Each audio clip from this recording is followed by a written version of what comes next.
Terima kasih. Pada hari ini kami ingin melaporkan atau ingin mempercepat proses. Sebenarnya pada hari Kamis kemarin kami sudah melaporkan kasus ini kepada Komnas HAM bahwa ini perlu intensitas yang cukup tinggi dan perlu mendesak beberapa pihak. Salah satunya Kapolda, Polda Sumatera Barat untuk didesak oleh Komnas HAM.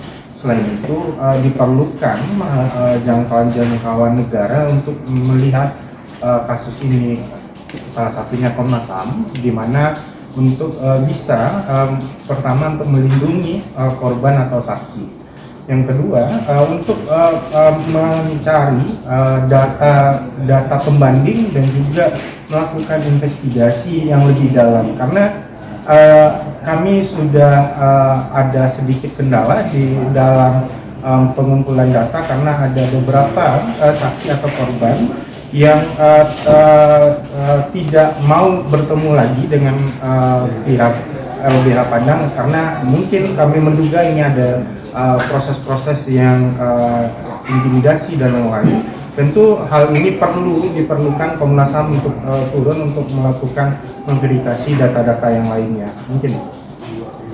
Ini untuk saksi yang kemarin komunikasi kami merubah kesaksiannya. Bagaimana? Apakah sudah ada pertemuan selanjutnya untuk bisa mengkonfirmasi lagi terkait kesaksiannya dia tersebut atau gimana? Karena saat ini katanya susah dicari ya saksi kuncinya. Saksi yang dimaksud itu sebenarnya dia pernah memberikan keterangan di kantor sebelum kasus ini diketahui banyak orang. Sebenarnya dia memberikan keterangan bagaimana terkait almarhum AM itu meninggal dan lain-lain. Tapi setelah itu kami beberapa hari setelah itu pasca Idul Adha ternyata kami ingin menemui saksi tersebut. Pihak keluarga sudah membatasi bahwa kalau meminta keterangan anaknya ya silakan ke Polres gitu, dan tidak dibiarkan kami untuk bertemu lagi dengan anak tersebut gitu. Saksi ini yang berboncengan kan? Ya, yang berboncengan. Tapi pada saat sempat nggak ke Polres gitu, dan apakah memang dipersulit pada saat di Polres untuk bertemu dengan saksi atau gimana? Sebenarnya itu cuman membatasi saja anak.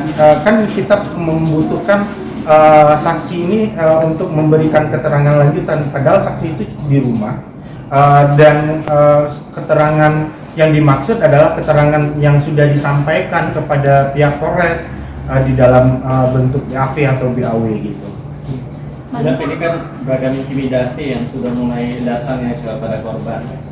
Apakah sudah ada pengajuan permohonan perlindungan ke LPSK?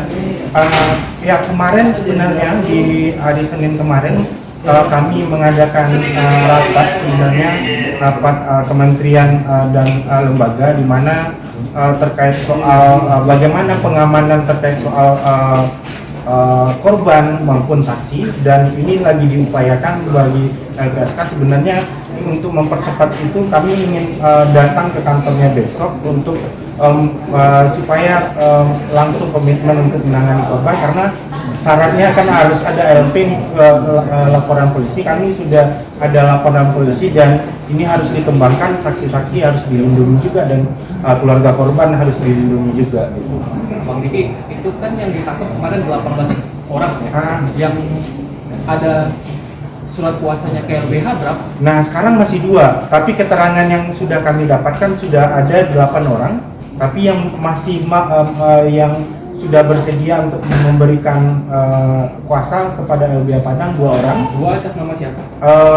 Atas nama keluarga korban AM dan juga Wahyu namanya. AM dan Wahyu ya?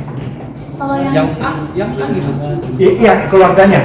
Karena dia meninggal, keluarganya yang berikan kuasa kepada yang A. Nah itu yang tidak bisa kita jangkau lagi karena sudah dibatasi. Tapi terkait soal keterangan yang tadi sudah berubah, ternyata keterangan Wahyu lebih berbeda lagi sebenarnya, dan melihat di mana posisi AM sebelumnya dan bagaimana kondisi AM sempat pingsan di saat itu gitu. kalau pernyataan Kapolda hari Minggu kemarin kan mengacu ke pengakuan A ini bahwasanya almarhum AM ini dia ada rencana untuk melompat ke Ya. sungai. Nah itu apa memang dari pengakuan A terhadap LBH pernah diminta keterangannya terkait pengakuan itu? Sebenarnya dalam pengakuan A kepada LBH tidak ada, dan sebenarnya dalam pengakuan tersebut menceritakan dia tidak mengetahui, samar-samar melihat di mana posisi AM saat terjatuh itu, dan dia cuma mengambil HP. Nah, tapi kami hubungkan dengan keterangan satu lagi, ternyata posisi AM itu berada di polsek, dan saksi W sebenarnya mengetahui terkait soal itu dan melihat. Berarti saksi W ini menyaksikan langsung apakah almarhum AM ini disiksa atau bagaimana? Karena disuruh berhadapan ke depan, dan AM ada posisi di belakang dia dan tidak boleh menghadap ke belakang, dan karena ada salah satu teriakan yang pingsan, dan lalu AM yaitu AM dan W sebenarnya melihat ke belakang lalu mendapatkan penyiksaan gitu. Ada ini nggak ada mungkin langkah selanjutnya? Nah, ini kan ada keterangan berbeda kan dari pihak kepolisian dan juga saksi-saksi gitu. Apakah nanti juga akan dari luka-luka lebam yang ada di tubuh almarhum AM ini akan ada proses lebih lanjut untuk pembanding gitu bahwa memang benar terjadi penyiksaan?